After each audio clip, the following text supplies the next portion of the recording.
utilise nos faibles mots, nos faibles expressions humaines pour nous faire du bien. Seigneur, utilise notre foi, celle qui nous reste pour nous faire du bien. Récompense notre espoir. Nos yeux sont sur toi depuis le début de ce moment.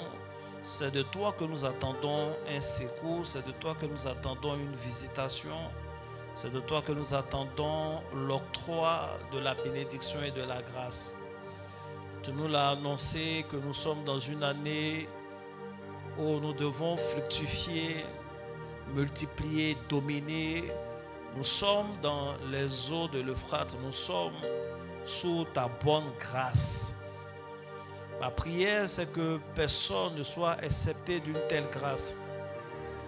Que chacun soit productif, que chacun soit dominant, que chacun se multiplie, qu'on s'étende en tant qu'individu, en tant que personne, en tant que famille, en tant que communauté. Fais-nous du bien.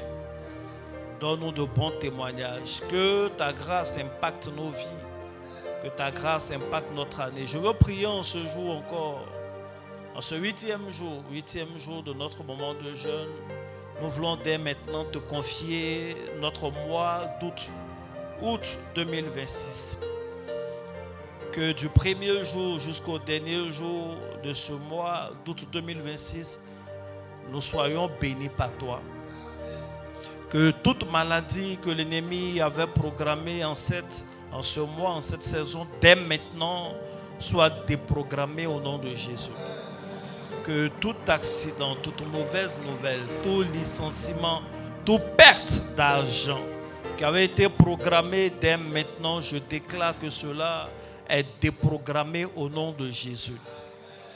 Je prophétise et je déclare que l'agenda du diable ne se réalisera point pour quiconque dit Amen au nom de Jésus. Peu importe ce que l'ennemi a prévu pendant cette année, ce qu'il a prévu sur 2 ans, sur 3 ans, sur 5 ans, sur 10 ans, sur 20 ans. Je déclare au nom de Jésus que son agenda avorte, ses projets avortent. Ce qu'il a positionné est détruit au nom de Jésus. Ce qu'il a positionné est détruit au nom de Jésus. Tout ver qui était positionné pour venir mordre, piquer la racine de l'arbre que tu es, afin que tu flétrisses et que tes feuilles tombent, je déclare que ce ver est asséché. Il est arrêté net dans son mouvement au nom de Jésus. Il est asséché au nom de Jésus. Je déclare tout vent qui a pour objectif de faire tomber tes fleurs, de faire tomber les fruits non mûrs, je déclare que ce vent est dissipé. Il n'arrive pas à ton niveau au nom de Jésus. Il n'arrive pas au niveau de ton appel, de ton ministère, au nom de Jésus. Il n'arrive pas au niveau de ta carrière, au nom de Jésus. Il n'arrive pas au niveau de tes entreprises, au nom de Jésus. Il se détourne de tes finances, il se détourne de tes économies, il se détourne de ta santé, au nom de Jésus. J'appelle les 4 vents et je les envoie dans le camp de l'ennemi. Et ils dispersent toute réunion de la sorcellerie contre toi. Au nom de Jésus. Ils dispersent toute réunion de la sorcellerie contre toi. Au nom de Jésus. Ils dispersent toute réunion de la sorcellerie contre toi. Au nom de Jésus. Je prie maintenant pour ton cœur. Je prie pour ton cerveau, pour tes pensées. Je déclare que toute mauvaise idée, toute mauvaise décision, tout mauvais état d'âme que le diable a commencé à souffler vers toi, afin que tu gâches ta vie, afin que tu prennes les mauvaises décisions, je déclare maintenant même que ces pensées ne t'atteignent plus au nom de Jésus. Ces pensées ne t'atteignent plus au nom de Jésus. Peu importe le moyen que le diable utilise, que ce soit purement spirituel par un vent, je déclare que cela n'arrive pas vers toi au nom de Jésus. Que ce soit par un mauvais conseiller, je déclare que cela n'arrive pas vers toi au nom de Jésus. Que la grâce de Dieu soit posée sur ta vie. Va et demeure béni. Demeure planté dans la parole du Seigneur. Demeure planté dans la maison du Seigneur. Que tout vent qui veut t'éloigner de ton père spirituel, que tout vent qui veut t'éloigner de ton époux, de ton épouse, que tout vent qui veut t'éloigner de ton bonheur, de la bonne entreprise, que tout vent qui essaie de te décourager afin que tu abandonnes ce que tu es en train de faire, qui pourtant est une bonne chose, je déclare que ces vents-là sont dissipés au nom de Jésus. Que ce qui doit être connecté soit connecté et que ce qui doit être séparé, voulu par Dieu lui-même, soit séparé de toi. Qu'il en soit ainsi et pas autrement. Au nom de Jésus-Christ. Amen.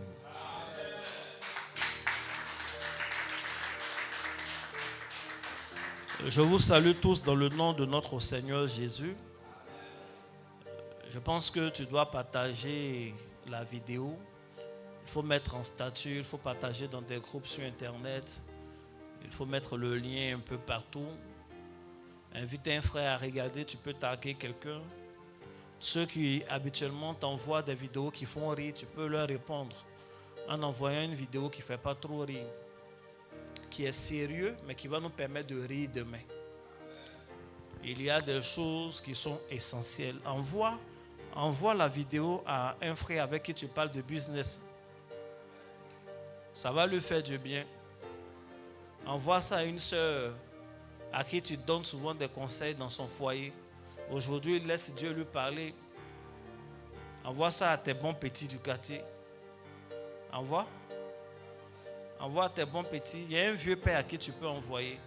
Il faut partager. C'est une façon de servir Dieu. Que Dieu te bénisse abondamment. Nous allons parler pendant quelque temps. Et demain, nous allons continuer avec cette même série dont le thème est attracteur de bénédiction.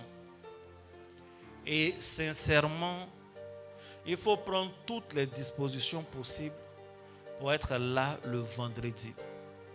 Le vendredi, nous avons une séance de prière nocturne, les prières qu'on fait la nuit, de prière en présentiel. Il faut dire Amen.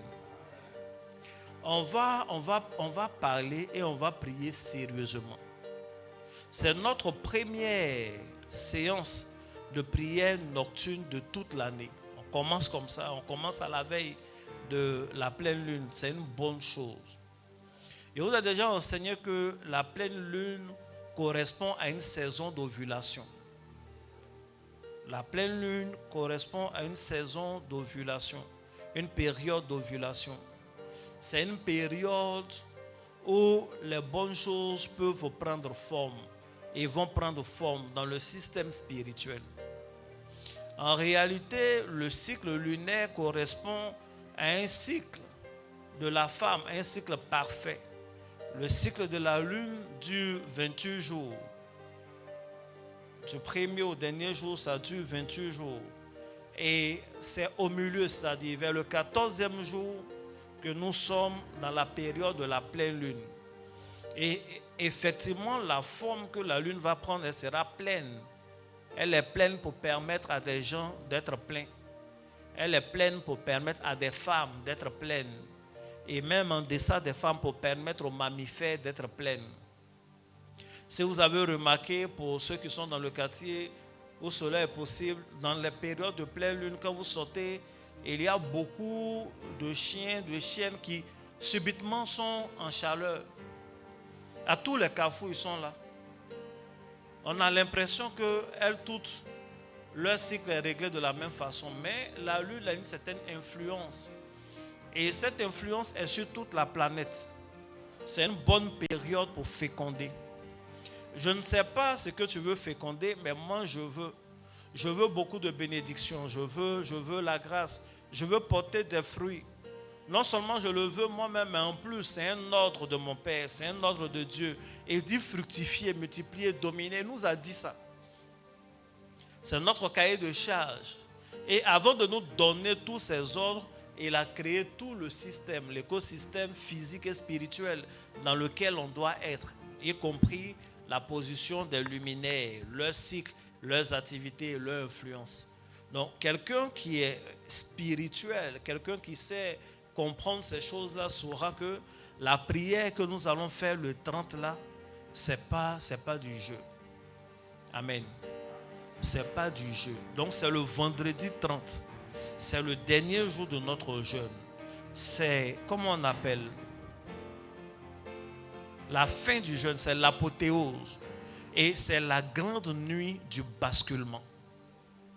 Et c'est plus s'il faut qu'on dise, c'est la nuit du grand basculement ou la grande nuit du basculement, mais ce que je sais, c'est qu'il aura basculement et il aura de grandes choses. Un basculement positif. On va venir, il aura 2 basculements. Nous allons basculer, mais radicalement pour tomber dans le bonheur. Et nos ennemis vont basculer parce que la terre va ouvrir sa bouche pour les engloutir. C'est la nuit de la fécondation, c'est la nuit pour porter du fruit. C'est la nuit pour des hommes et des femmes qui veulent briller. C'est la nuit pour des gens qui veulent être solides. On vient, on fait nos prières et puis on attend maintenant, on regarde l'année et on est prêt. Il ne faut pas manquer. C'est pourquoi je vous ai demandé de venir aussi avec un calendrier. On va poser une nation prophétique. Tu viens avec un calendrier de l'année 2026. Je vous ai dit, idéalement, il faut que le calendrier ait une histoire. Peut-être le calendrier de ton entreprise, d'une entreprise où tu veux aller, ou quelque chose qui a du sens pour toi. Tu prends le calendrier et tu viens. Invite un frère, invite une soeur. Ça va te faire du bien. Que Dieu te bénisse. Le thème du jour, c'est attracteur de bénédiction. C'est quoi attracteur de bénédiction? Ce sont des choses, des paroles, des formules, des actes, des attitudes, des connaissances, des dispositions qui auront pour objectif d'attirer la bénédiction sur un homme. C'est-à-dire, quand tu maîtrises ces choses, peu importe là où tu es, tu attires la bénédiction. C'est difficile de courir après les choses. C'est difficile de courir après l'argent, difficile de courir après les bénédictions. Par moments, on s'essouffle. Parce que Dieu n'a pas prévu qu'on poursuive ces choses. Dieu n'a pas prévu qu'on cherche ces choses. Ce que l'homme doit chercher, c'est Dieu. Il a dit, cherchez premièrement le royaume des cieux et les autres choses vont venir. Mais les autres choses ne viendront que si elles réussissent à vous identifier. Et elles ne réussiront à vous identifier que si vous avez en votre sein, sur votre front, et votre manière d'agir des émetteurs qui vous permettent d'être localisés dans la foule, être localisés en votre saison. C'est-à-dire, la bénédiction attend un signe. Et quand elle voit ce signe-là, elle s'oriente vers la personne porteuse de ce signe. Donc, il y a des choses qui attirent la bénédiction. Et ce sont ces choses-là, nous allons en parler et nous allons pratiquer le vendredi. Et je veux que tu pratiques toute ta vie. Ce sont des enseignements qui durent dans le temps. Ce sont des enseignements éducation. Ce sont des enseignements qui vont te faire du bien dans la vie. Dans quel contexte cet enseignement-là se trouve? Je vous lis Genèse 1, verset 28. Dieu les bénit et Dieu leur dit: soyez féconds, multipliez, remplissez la terre et l'assujettissez, et dominez sur les poissons de la mer, sur les oiseaux du ciel et sur tout animal qui se meut sur la terre. Il faut dire Amen. Le contexte dans lequel nous sommes, c'est le contexte de l'Euphrate. C'est le contexte de notre moment de jeûne. C'est le contexte de ce qui nous a été dit le 31, créé pour régner. Et c'est le cahier de charge que Dieu nous donne. Et c'est un cahier de charge glorieux. Le Seigneur nous demande de porter du fruit. Le Seigneur, notre Créateur, nous demande de dominer, de nous multiplier, de remplir la terre, de remplir notre atmosphère. Je vous ai dit avant-hier, faites beaucoup d'enfants également, dans les bonnes conditions. Amen. Et ce que nous avons observé, c'est qu'avant qu'ils ne disent toutes ces choses, il y a un préalable. Dieu les bénit d'abord. Dieu bénit d'abord Adam et Ève avant de leur dire de porter du fruit, de multiplier, remplir la terre, d'assujettir, de dominer et tout ce qui suit. On se rend donc compte que la bénédiction est la condition sine qua non pour réaliser toutes ces choses-là. Si donc nous sommes intéressés par la prospérité, si donc nous sommes intéressés par porter du fruit, nous multiplier, si nous sommes intéressés par élargir notre tente, nous sommes intéressés par vivre une destinée glorieuse, atteindre des objectifs, aller au sommet, si nous sommes intéressés par le succès et au-delà du succès par la réussite, alors nous devons avant tout rechercher la bénédiction divine. Et la bénédiction divine, elle doit être attirée. Il faut dire Amen. Pourquoi nous devons chercher la bénédiction divine? Parce que c'est la condition, c'est elle qui nous permet de réaliser tout ce qu'on veut. Le livre de Proverbes 10 est assez clair. Il dit, c'est la bénédiction du Seigneur, c'est la bénédiction de l'Éternel qui enrichit. Et il ne la fait sur d'aucun chagrin. C'est la bénédiction de l'Éternel qui enrichit. Et ce n'est pas nos peines qui nous enrichissent.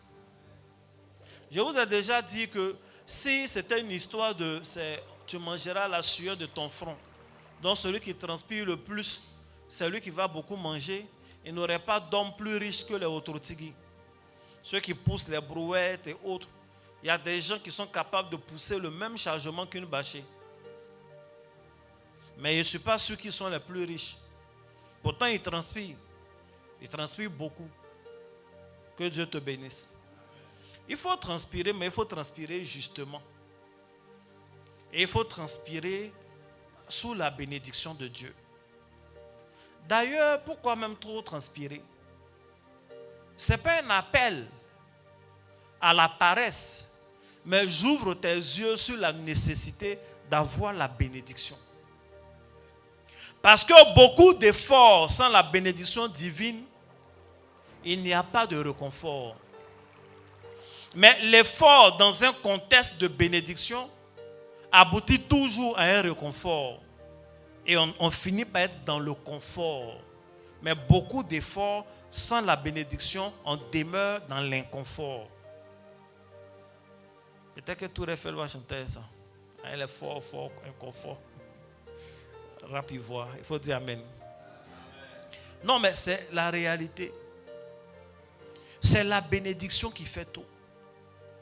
Si vous avez lu l'histoire de la Bible, des gens ont fait certes des combats de territoire, mais les premières guerres, les premiers combats de l'homme, c'était des combats de bénédiction.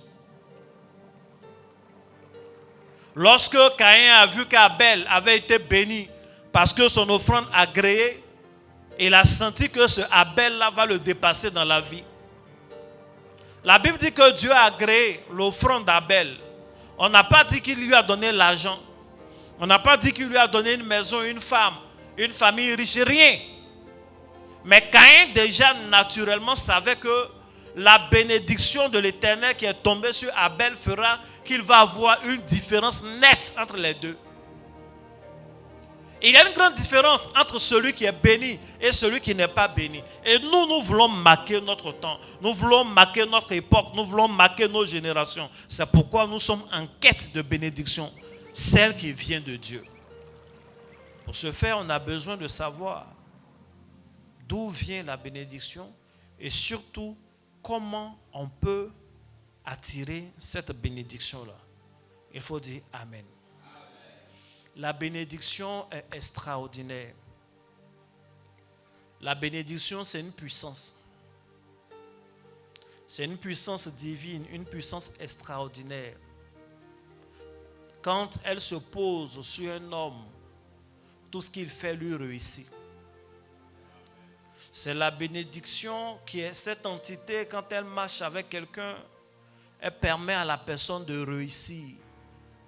Et l'atmosphère dans laquelle la personne vit est impactée. C'est la bénédiction qui a fait que Abraham a eu un nom grand. Dieu lui a dit, je te bénirai. Et dans le processus, il a été béni.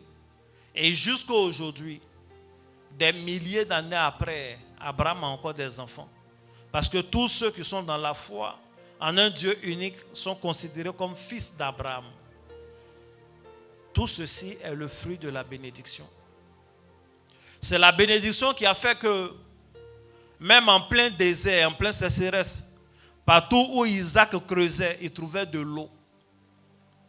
C'est-à-dire, là où il part, quand il creuse, l'eau le suit. Parce que l'eau a le flair de la bénédiction. L'argent a le flair de la bénédiction. Je veux dès maintenant ouvrir une parenthèse. Souvent, quand on prêche ce genre de thème, il y a des gens qui disent non, on n'a pas besoin de faire ceci, faire cela, chercher la bénédiction avant de réussir sur terre. Non, tu as besoin de faire ça. Je suis un pasteur. C'est vrai, je suis aussi évangéliste. Je dois annoncer l'évangile aux païens pour qu'ils deviennent chrétiens. Je dois annoncer l'évangile à ceux qui sont dans des sectes pour qu'ils deviennent chrétiens. Mais là, je suis un pasteur, je suis en train de parler aux chrétiens. Donc, je parle à des gens, des inconditionnels de Dieu. Des gens qui n'ont pas un plan B pour réussir. Leur plan A, de A jusqu'à Z, c'est Dieu. Donc, ils comptent sur Dieu pour réussir.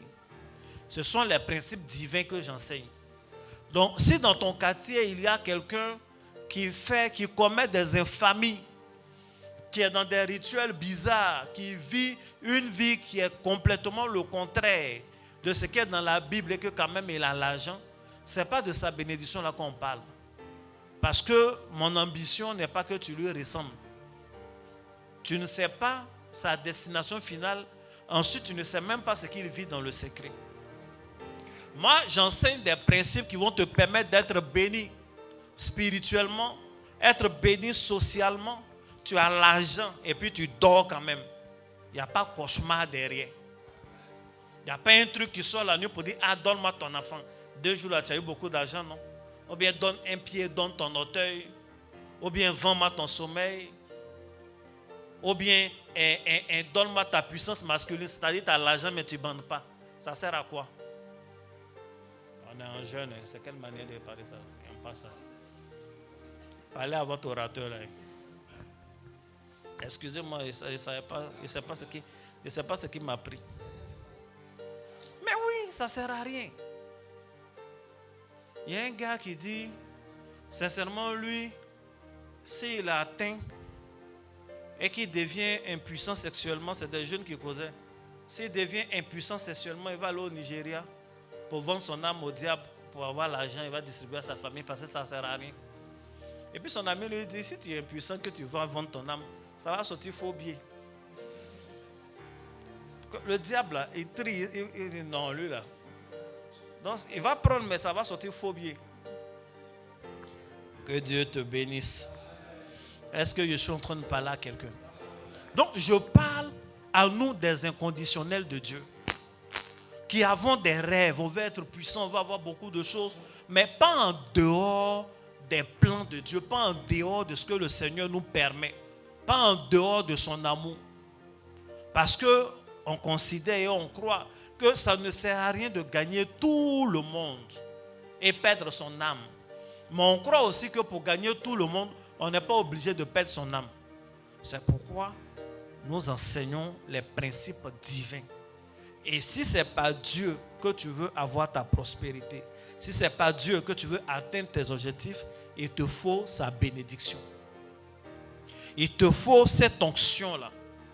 Il te faut cette puissance qui te permet de réussir, qui te permet d'avoir des résultats.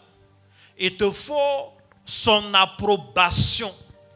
Quand la bénédiction de Dieu est sur une personne, quand son approbation donc est sur une personne, c'est les grâces qui se multiplient. Il dispose même ses ennemis à son avantage. Il lui dispose des bienfaiteurs. C'est ce que nous sommes en train de chercher. Que Dieu te bénisse abondamment. Que la main de Dieu soit sur ta vie.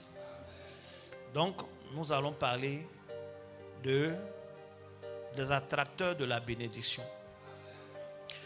La première chose à savoir, c'est qu'il y a plusieurs types de bénédictions. Si vous voulez, je ne vais même pas parler de type. Il y a deux grandes catégories de bénédictions. Il y a ce type de bénédiction que j'appelle la bénédiction commune. La bénédiction commune, c'est une bénédiction sans distinction. C'est une bénédiction qui n'est liée à aucune condition. Où Dieu bénit l'homme juste parce qu'il est l'homme. Où Dieu bénit l'homme parce que c'est sa créature. Cette bénédiction-là peut concerner toute une communauté. Quand Dieu a décidé de libérer le peuple d'Israël, il n'a pas regardé dans le peuple d'Israël quels sont ceux qui étaient adultères, ceux qui n'étaient pas adultères. D'ailleurs, aucun d'entre eux ne connaissait Dieu vraiment. À part peut-être Aaron, Myriam, ainsi de suite. Mais ils ne savaient pas réellement comment on l'adore. Mais il y avait une alliance, un truc qui a fait qu'il s'est souvenu de son peuple. Et c'est tout le peuple qu'il a voulu sauver. Que Dieu te bénisse. Donc la bénédiction commune est une bénédiction sans distinction. Est une bénédiction pour laquelle tu n'as pas besoin de croire ou ne pas croire. C'est une bénédiction pour laquelle tu n'as pas besoin d'avoir un caractère particulier. D'ailleurs, tu respires. C'est la bénédiction commune. Tu existes, tu es humain, tu es là. La Bible nous dit que Dieu fait lever le soleil. C'est Matthieu 5, 45, je lis. Il fait lever son soleil sur les méchants et sur les bons. Il fait pleuvoir sur les justes et sur les injustes. Donc ça, c'est la bénédiction commune. Elle est sans distinction. Quand il pleut pour tout le monde. Quand le soleil se lève pour tout le monde. Il y a des événements qui arrivent dans une nation. Toute la nation est bénie. Tout le monde en profite. Il n'y a pas eu une action particulière. C'est vraiment, ça revêt de l'exclusive bonté de Dieu, de l'exclusive souveraineté de Dieu. Il faut dire Amen. Tu as le souffle de vie. On a une certaine intelligence pour gérer nos sociétés. Il y a des choses qui arrivent comme ça. Ce n'est pas par hasard, mais ce n'est pas lié à quelque chose que Dieu fait. À cause de sa nature, Dieu est bénédiction. Donc par nature et par bonté, il bénit. Amen. Que cette bénédiction également soit déversée sur ta famille. Il y a des moments où Dieu décide de bénir une communauté. Il veut bénir une église. Le nouveau qui vient d'arriver, l'ancien qui était là depuis longtemps. Et il est béni aussi. Parce que c'est un temps de visitation que le Seigneur avait prévu. Donc à peine il arrive à l'église, lui là rend témoignage, les anciens rendent les témoignages, le nouveau rend témoignage. C'est comme ça, tu es arrivé dans une saison de bénédiction. Et nous sommes sous une telle saison au nom de Jésus-Christ. Que Dieu te bénisse. En dehors de cette grande catégorie de bénédictions dont je ne vais pas beaucoup parler, puisque tu n'as rien à faire pour les bénédictions communes. Amen. Il y a ce type de bénédiction qu'on appelle les bénédictions conditionnelles. C'est des bénédictions singulières. Elles concernent les individus. Elles peuvent concerner la communauté, mais dans ce cas-là, la communauté a quelque chose à faire. La communauté doit avoir certaines attitudes. Les bénédictions conditionnelles, comme le nom l'indique, il y a des conditions à remplir pour les manifester, pour les voir. Tu ne peux pas les attirer par hasard. Il y a des choses à faire. Je vous ai déjà dit, il n'y a que des dupes et des enfants qui croient en la loi de la gratuité. Je n'ai rien fait, mais mon nom est écrit là-haut, là-bas. C'est faux. Tu as fait quelque chose, tu as cru. Et même si tu penses que tu n'as pas fait quelque chose, Jésus a tout fait. Il est mort, il est ressuscité, il a été humilié. Jésus n'est pas mort bébé, ce n'est pas un mort-né. Il a grandi, ils l'ont cloué, ils ont percé son côté, il a porté l'épine. Ils l'ont dénudé, les gens se sont moqués de lui. Vous voyez, lui Dieu, il vient sur terre, les gens estiment qu'il n'est pas intelligent. Et il a été trahi par des gens qui l'ont nourri, ceux qui ont bu son vin, ceux qui ont mangé son poisson, ceux qui ont mangé son pain, ceux qui l'ont guéri, c'est eux qui criaient Abba, à mort Jésus, à mort Jésus. Crucifiez-le, libérez Barabbas. Donc tout ce prix-là, il a payé pour que tu sois sauvé, ce n'est pas gratuit. Même si on t'offre, ce n'est pas parce qu'on te donne que c'est gratuit. Quelqu'un a payé. Il faut bien dire Amen. Deutéronome chapitre 28, verset 1, pour étayer ce que je suis en train de dire. Il est dit, si tu obéis à la voix de l'Éternel ton Dieu, en observant et en mettant en pratique tous ces commandements que je te prescris aujourd'hui, l'Éternel ton Dieu te donnera la supériorité sur toutes les nations de la terre. Il faut dire Amen. Et ça continue comme ça, tout le chapitre 28 de Deutéronome. J'ai lu Deutéronome chapitre 28, verset 1, à cause d'un seul mot. Le mot si. Il dit, si tu obéis à la voix de l'Éternel, alors il va te donner la supériorité. Tu seras le premier et non le dernier. Tu seras la tête et non la queue. Tu seras béni dans les champs, tu seras béni en ville, tu seras béni à la campagne. Le menu bétail sera béni. Tout va être béni. Et chaque fois, quand on lisait Deutéronome 28, il y a par moment le rappel, si tu obéis, si tu ne suis pas les idoles, si tu écoutes la voix du Seigneur, si tu obéis à la voix de ton Dieu. Donc, c'est toute une liste de bénédictions, mais elles sont conditionnées. Ceci-là, dans ce verset, me permet de vous dire qu'effectivement, il y a des bénédictions qui sont conditionnées. Et d'ailleurs, ce sont les meilleures. La bénédiction commune est une plateforme que Dieu permet, que Dieu donne à tout le monde. Et il nous donne des conditions pour donner à chacun d'être distingué. On ne peut pas être distingué sans rien faire. Il faut bien dire Amen. Et voici quelques éléments que je vais te donner afin d'avoir la bénédiction conditionnée. Et je prie que le Seigneur qui produit en nous le vouloir et le faire produise en toi la compréhension de ces choses-là et te donne la force de les mettre en pratique et que toute la récompense qui s'y rattache se manifeste dans ta vie, dans la vie de tes enfants et dans tes entreprises au nom de Jésus. La première chose que je veux te dire, on va s'arrêter à 2 points aujourd'hui. Non, voici le premier. La première chose sur laquelle je veux attirer ton attention part déjà de l'étymologie même du mot bénédiction. Bénédiction vient de Bérak ou Baraka en langue hébraïque. Amen. Ça vient de ça. Biraka, Baraka, ça veut dire bénédiction. Quand on dit bénédiction, dans la Bible, c'est la racine qui est là. La racine même de ce mot, c'est Bérek. Il faut dire Amen. Et vous savez, Beraka ou Bérek, vous savez ce que ça veut dire? Ça veut dire s'agenouiller. Bénédiction, on dit là. Bénédiction vient du genou. L'étymologie hébraïque de bénédiction est liée au genou. Amen. C'est l'étymologie latine de bénédiction qui est liée à la parole. Benedicere, bien dire. Ça, c'est en latin. Mais chez les Hébreux, dans la langue hébraïque, bénédiction est liée au genou.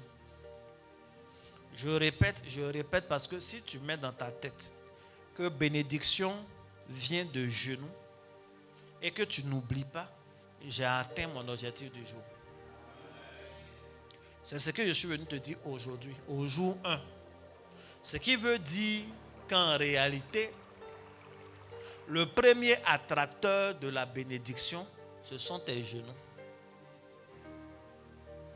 Tu cherchais loin. Ça est tout près. C'est lui là. Ton genou. Donc le sens premier d'attirer la bénédiction, recevoir la bénédiction, c'est s'agenouiller. Plier le genou. Donc c'est ceux qui plient le genou qui attirent la bénédiction. C'est ceux qui s'agenouillent qui attirent la bénédiction. Parce que bénédiction vient de Bérek. Ça vient du genou. C'est la loi du genou. Il faut dire Amen. Qu'est-ce qu'on veut dire concrètement par la loi du genou? Le genou est le symbole de l'humilité. Celui qui accepte de se mettre à genoux le fait pour se soumettre à une certaine autorité. C'est un acte d'humilité. L'homme a une certaine taille. On est un peu grand comme ça. On fait souvent 1m77, 1m80. Ça, c'est la taille de l'homme. Je pense qu'il n'y a pas de taille en dessous de 1m77. Il y a des gens qui font moins de 1m77. Ça existe. Pasteur Richard, que Dieu te bénisse. Il faut dire Amen. Donc, il y a des gens, il paraît qu'il y a des gens qui sont en dessous de 1m77. Mais de toutes les façons, l'homme est d'une certaine taille. Amen. Et quand il se met à genoux, il est toujours plus petit que quand il se met debout. Donc, celui qui se met à genoux est en train d'accepter de se faire petit. C'est pourquoi je vous ai dit, le genou est le symbole de l'humilité. La première chose que je veux te révéler aujourd'hui, comme attracteur de la bénédiction, c'est l'humilité. Pendant toute l'année 2025, je vous ai parlé d'humilité de temps en temps. Aujourd'hui encore, je vous parle d'humilité. Et je suis sûr qu'à Réveil des héros, on connaît tous les versets qui parlent d'humilité. Mais l'un des plus puissants et populaires, c'est Dieu qui parle. Il dit, je fais grâce aux humbles et je résiste aux orgueilleux. Faire grâce, recevoir la grâce de la part de Dieu, c'est jouir de sa bénédiction. Il est en train de dire que celui qui est humble, il lui fait grâce. Celui qui est humble, il lui donne une puissance qui va lui permettre d'être grand. D'ailleurs, dans Matthieu, Jésus dit, ceux qui s'élèvent eux-mêmes seront abaissés et ceux qui s'abaissent seront élevés. Donc, pour attirer la bénédiction de Dieu, il faut avoir la mentalité d'un homme, d'une femme humble. Pour attirer la bénédiction de Dieu, il faut avoir un cœur humble. L'humilité. C'est l'humilité qui va attirer la grâce de Dieu vers toi. C'est l'humilité qui va attirer la bénédiction de Dieu vers toi. Pierre dit à ses petits enfants, humiliez-vous donc sous la main puissante de Dieu, afin qu'il vous élève au temps convenable. 1 Pierre 5, verset 6. Humiliez-vous donc sous la main puissante de Dieu, afin qu'il vous élève au temps convenable. Ça veut dire que le temps convenable peut arriver. Mais si le temps convenable vous trouve dans une posture où vous ne vous humiliez pas sous la main de Dieu, où l'orgueil a pris votre cœur, alors vous ne serez pas élevé. Donc, ce n'est pas une question de le temps n'est pas encore arrivé. Est-ce que tu es dans la disposition qu'il faut? Amen. Matthieu 23, verset 12. Quiconque s'élèvera, c'est comme de lui-même.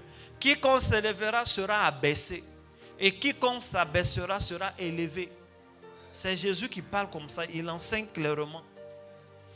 Il dit, si tu t'élèves, tu seras abaissé. Si tu t'abaisses, tu seras élevé. Et c'est ça, une année, je vous ai dit. Et Dieu merci, une voix qui porte encore plus l'a dit. Si tu veux monter, il faut descendre. Si tu veux être debout, il faut te mettre à genoux, tu peux même te coucher. Si tu veux être grand, il faut être petit. Jésus a dit à ses disciples, le plus grand d'entre vous tous, c'est celui qui est le serviteur des autres.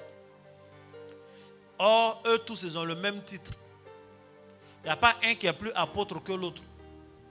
Mais Jésus dit, si un veut être apôtre plus que l'autre, il faut qu'il soit le serviteur des autres, qu'il se fasse petit.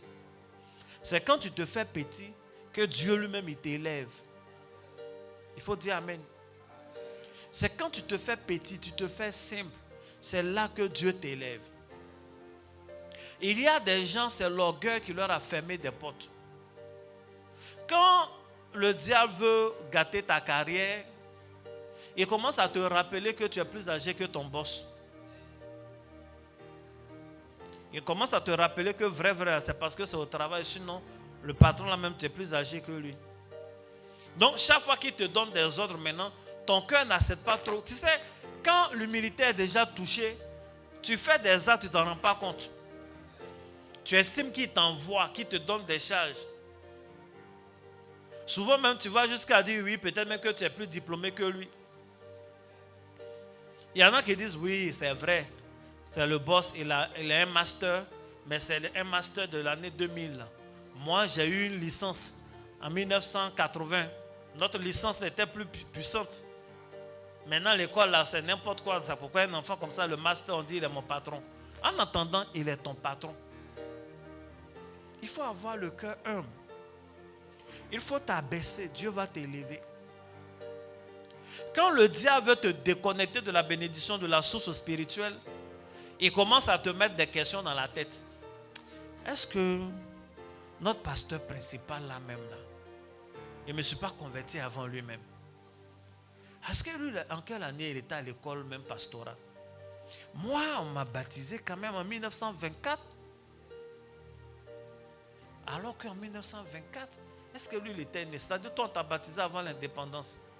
Mais en attendant, c'est le pasteur principal que le Seigneur t'a donné. Ce n'est pas une affaire de généalogie. On n'a pas besoin de faire des tests. On dit soi-même carbone 14, non?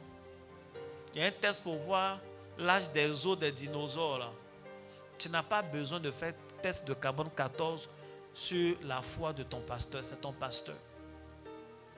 Il y en a qui disent, mon père, putain, mais je suis plus âgé que lui. Ce n'est pas âge, c'est Dieu qui l'a positionné. Et ces pensées-là, quand ça commence à venir dans ton cœur, c'est fini. Quand tu commences à trouver chez toi des raisons qui devraient te faire plus grand que ton boss, que ton leader, ça veut dire que le diable veut t'abaisser, Satan veut t'humilier, c'est ça, il a commencé comme ça. Ah, mais on est tous dans le même groupe, pourquoi c'est lui qui est le chef? En entendant, c'est lui qui est le chef. Il faut être humble. Dieu va t'élever, tu seras chef aussi un jour. Peut-être dans le même groupe ou ailleurs, plus grand même que ce groupe-là. Si tu es humble, le Seigneur t'élève. Jésus ne peut pas mentir. Il dit, quiconque s'élèvera sera abaissé et quiconque s'abaissera sera élevé. Dans la vie, souvent, il faut accepter de t'abaisser toi-même, sinon la vie même va t'abaisser. Souvent, quand tu ne veux pas cultiver l'humilité, c'est l'humiliation qui vient t'enseigner. L'humiliation vient t'enseigner et puis tu es là, tu as honte. L'humiliation fait honte. Que Dieu t'épargne l'humiliation au nom de Jésus. Que Dieu t'épargne l'humiliation au nom de Jésus. Et qu'il te donne un cœur humble au nom de Jésus. Qu'il te donne un cœur humble au nom de Jésus. Ce que je dis là, c'est-à-dire, c'est vrai, ton patron, tu peux même être plus compétent que lui. Mais il est le patron, il faut respecter sa position. Et quand tu respectes sa position, tu sais qu'il est le boss. Même quand tu veux lui dire certaines choses, lui faire des propositions, il va sentir l'humilité dans ta manière de lui proposer. Il y a des gens qui donnent carrément des ordres à leur boss. Non, bon, tu fais comme ça, fais comme ça. C'est pas comme ça on fait, fais comme ça. Attends. Il y a quoi? Il y a quoi? Quand on était au lycée, il y avait un de mes petits là. Il lui a dit, il faut m'apprendre à jouer au piano. Il m'apprend à jouer au piano. On est sur gamme de Do seulement. Il dit plaque. Je plaque et puis il tape sur ma main qu'on part. Du genre, c'est pas ça quoi l'accord. Avant il était étonné. Quand il est plaqué, il mettait deuxième, il a tapé sur ma main qu'on part. Je l'ai regardé. Je n'ai rien dit. Est-ce que ce n'est pas lui qui est en train de m'apprendre? Il a commencé, il a joué. Tranquille. Et puis, après, je suis parti à la maison. Vers 23h, il m'écrit, il ne répond pas. Il m'écrit, il ne répond pas. C'était au temps de Green, non? Il y avait le SMS cadeau là. À une certaine heure, il tape la porte, tape notre portail. On demande c'est qui, il dit son nom. Tout le monde sait que je le connais, donc on m'appelle. Ah, je sors, il est à genoux, il me demande pardon. Que non, il s'était oublié, comme quand il apprend ses petits tapes. C'est après qu'elle est là à la maison, la scène est passée dans sa tête. Et non, calme-toi. On était sur ton terrain, tu as tapé sur ma main. Demain, il y a culte. Va dormir, viens, demain, on va venir à l'église. Il faut dire amen. Mais je n'avais rien dit. Hein. Je ne dis pas que c'est normal, ce n'est pas normal. Et c'est parce que ce n'est pas normal même que c'est remonté lui-même dans son cœur. Mais il ne me suis pas vengé au culte. Il n'y a pas eu un jeûne, rien. Mais je veux dire que il faut être humble. Il faut faire de l'humilité ta façon de fonctionner. Que Dieu te bénisse. Il faut dire l'élévation vient, la bénédiction vient du genou. La bénédiction vient du genou. Quiconque s'élèvera sera abaissé. Et quiconque s'abaissera sera élevé. Seigneur, donne-moi un cœur humble. Donne-moi une disposition d'humilité. Au nom de Jésus-Christ. Amen. Deuxième et dernier point du jour. Je vais lire Luc, chapitre 24, le verset 50 à 52. Ensuite, Jésus emmène ses disciples près du village de Béthanie. Il lève les mains pour les bénir. Pendant qu'il les bénit, il les quitte et monte auprès de Dieu. Pendant ce temps, les disciples l'adorent. Ensuite, il retourne à Jérusalem très joyeux. Il faut dire amen. J'ai lu la version Parole de vie. Luc 24, versets 50 à 52. C'est un passage qui me plaît. Ensuite, Jésus emmène ses disciples près du village de Béthanie et il lève les mains pour les bénir. Pendant qu'il les bénit, il les quitte et monte auprès de Dieu. Pendant ce temps, les disciples l'adorent. Ensuite, il retourne à Jérusalem très joyeux. Vous voyez, le dernier acte que Jésus a fait sur la terre avant de monter dans les cieux, c'est de bénir ses disciples.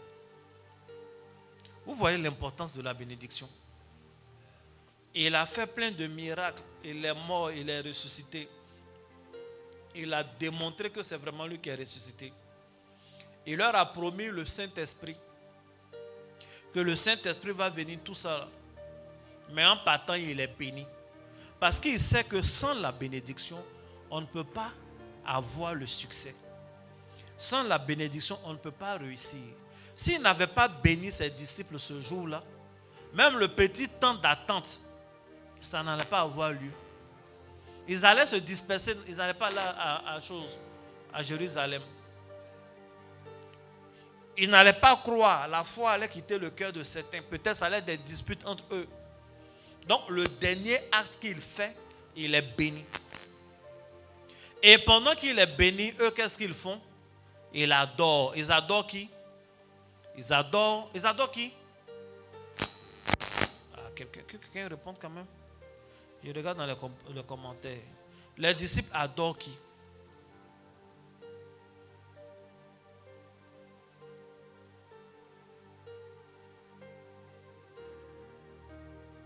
Et en présentiel, si personne n'a entendu ce qu'on a lu.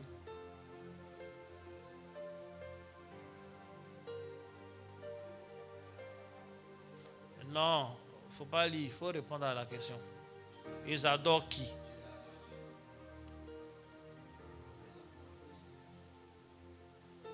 Bon, je vais voir dans les commentaires si quelqu'un sait qui ils adorent là.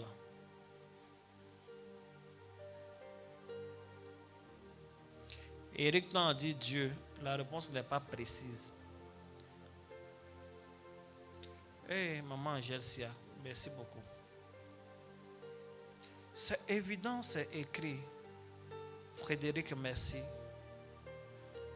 Ils adorent Jésus. Je relis.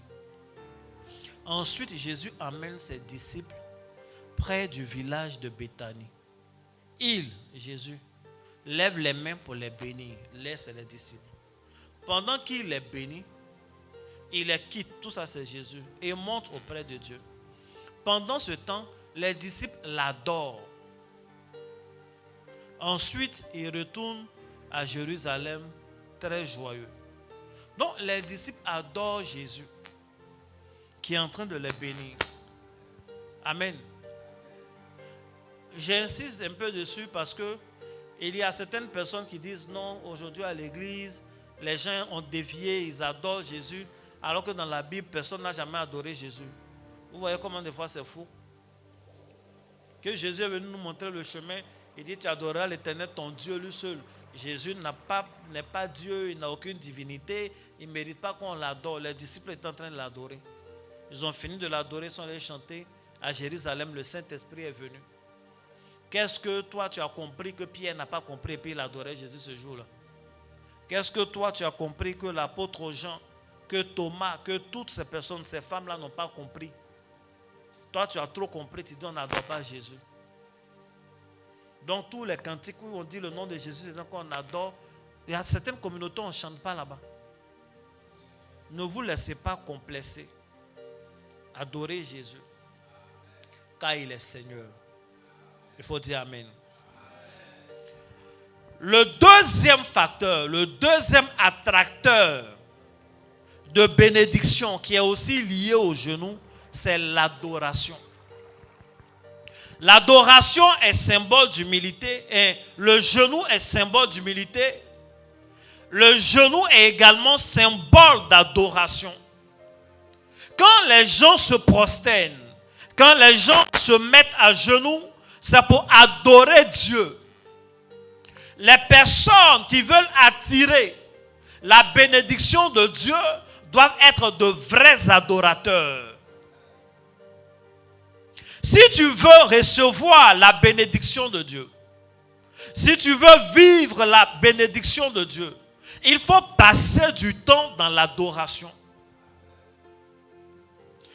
Toute personne qui commence à adorer Dieu n'est plus sur terre. Quand tu commences à adorer Dieu, tu es dans les cieux. Et les cieux descendent dans ton atmosphère terrestre également. Quand tu commences à adorer Dieu, ta réalité terrestre commence à prendre les formes de la vérité céleste. N'oubliez pas que Dieu nous a bénis de toutes sortes de bénédictions, mais dans les lieux célestes. Donc l'adoration te donne d'avoir accès à ce qui t'appartient, qui est dans les lieux célestes. Bien-aimé, il y a beaucoup de secrets, il y a plein de choses qu'on peut dire. Il y a des choses, on dira oui, il faut réciter un psaume 40 fois, 50 fois, c'est des prières. Si on t'a dit de réciter, récite. Mais je veux te dire, je veux que tu sois un vrai adorateur. Tu veux la bénédiction de Dieu? Adore-le.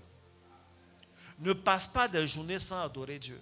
Adore-le par des cantiques. Adore-le dans ton attitude. Adore-le dans tout ce que tu fais. Tu sais, on va te dire, et je vais te dire ça, Pour être béni, il faut faire les offrandes. C'est une bonne chose. Mais faire les offrandes simplement et faire les offrandes même dans un esprit d'adoration, ce n'est pas pareil. Donc quand tu adores Dieu, ça impacte tout le reste que tu vas faire. Quand tu adores Dieu, ça influence tous les autres secrets, les conseils, les choses qu'on peut te dire. On est là pour l'adorer. Il faut passer des journées à adorer ton Dieu. Il y a des nuits où tu dois te lever, où tu n'as pas 10 000 sujets de prière, tu n'as pas un combat à faire. Tu n'as pas, si je bats les mains que le sorcier tombe, oublie-le. Mais tu te lèves et tu commences à contempler la puissance de ton Dieu. L'atmosphère de ta chambre va changer. Ton environnement va changer. Si tu sais chanter, tu chantes. Si tu ne sais pas chanter aujourd'hui, il y a, comment on appelle, Google, YouTube. Tu vas sur YouTube, tu mets un bon cantique, tu commences à adorer. Si tu n'es pas trop inspiré, tu peux mettre Jodesti dans la barre. Si tu ne sais pas qui tu vas mettre, elle a des cantiques là-bas. Ça passe en boucle. Tu peux mettre une mélodie, mais passe du temps, adore Dieu, contemple-le. Ouvre-lui ton cœur, contemple-le. Il n'y a personne qui fait ça et qui n'attire pas la bénédiction. Écoute, c'est après l'adoration. Quand ils ont fini de faire les sacrifices, tout et tout, quand vous écoutez la prière de Salomon, une puissante prière, qui est une prière de dédicace, quand il finit de parler de Dieu, quand il finit de l'adorer, l'Éternel lui apparaît. C'est alors que Dieu lui dit de lui demander ce qu'il veut. Et il a demandé la sagesse. Et Dieu lui a donné la sagesse. Et Dieu lui a donné l'argent. Et après lui-même, il a pris les femmes. Mais Dieu lui a donné tout. Parce qu'il l'adorait. Parce qu'il l'adorait. Le psaume 95, verset 6 dit: venez, prosternons-nous et humilions-nous. Fléchissons le genou devant l'Éternel, notre Créateur. Parce que c'est de lui que viennent toutes nos bénédictions. Écoutez, c'était un spectacle trop beau. Jésus qui est en train de monter au ciel. Mais les disciples n'ont pas été distraits par le côté spectaculaire. Jésus les bénissait et pendant ce temps, ils l'adoraient. On peut dire, ils adoraient Jésus et pendant ce temps, ils les bénissaient. En fait, c'est deux choses qui se font simultanément. Tous ceux qui adorent Jésus, pendant qu'ils l'adorent, Jésus déverse la bénédiction sur eux. Quand on est en train d'adorer, c'est comme si on rentre sous une pluie de bénédiction. Ça rappelle ce moment-là où les premiers disciples adoraient et ils les bénissaient. On ne nous rapporte pas les paroles de bénédiction. On ne nous dit pas Jésus a dit ceci, cela, ceci, cela. Mais on sait qu'ils ont réussi la mission pour laquelle Jésus les avait appelés.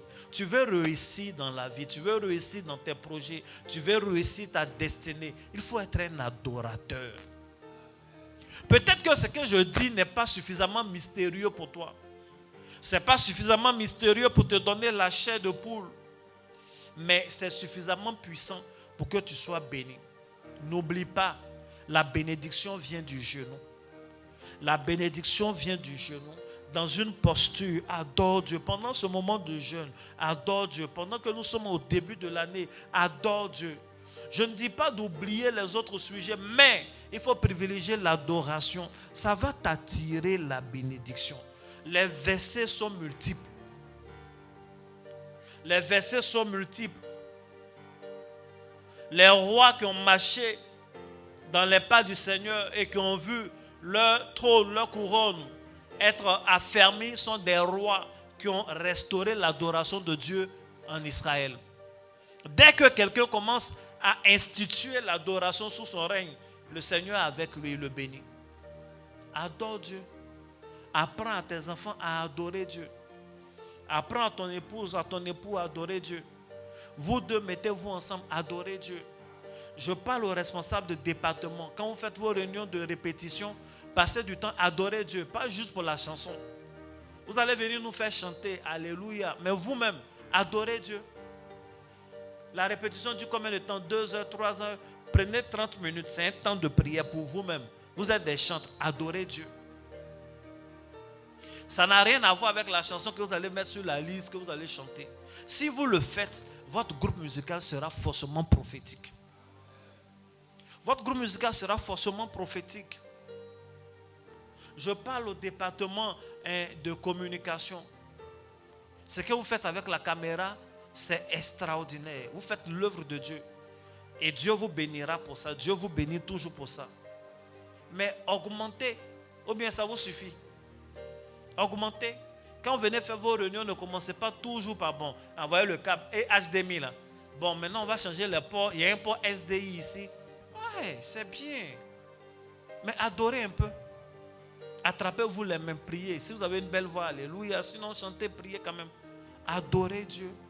Exposez vos cœurs à Dieu. Dites-lui que ce que vous êtes venu faire, ce n'est pas juste technique, tout et tout. Mais vous faites tout ça là pour lui.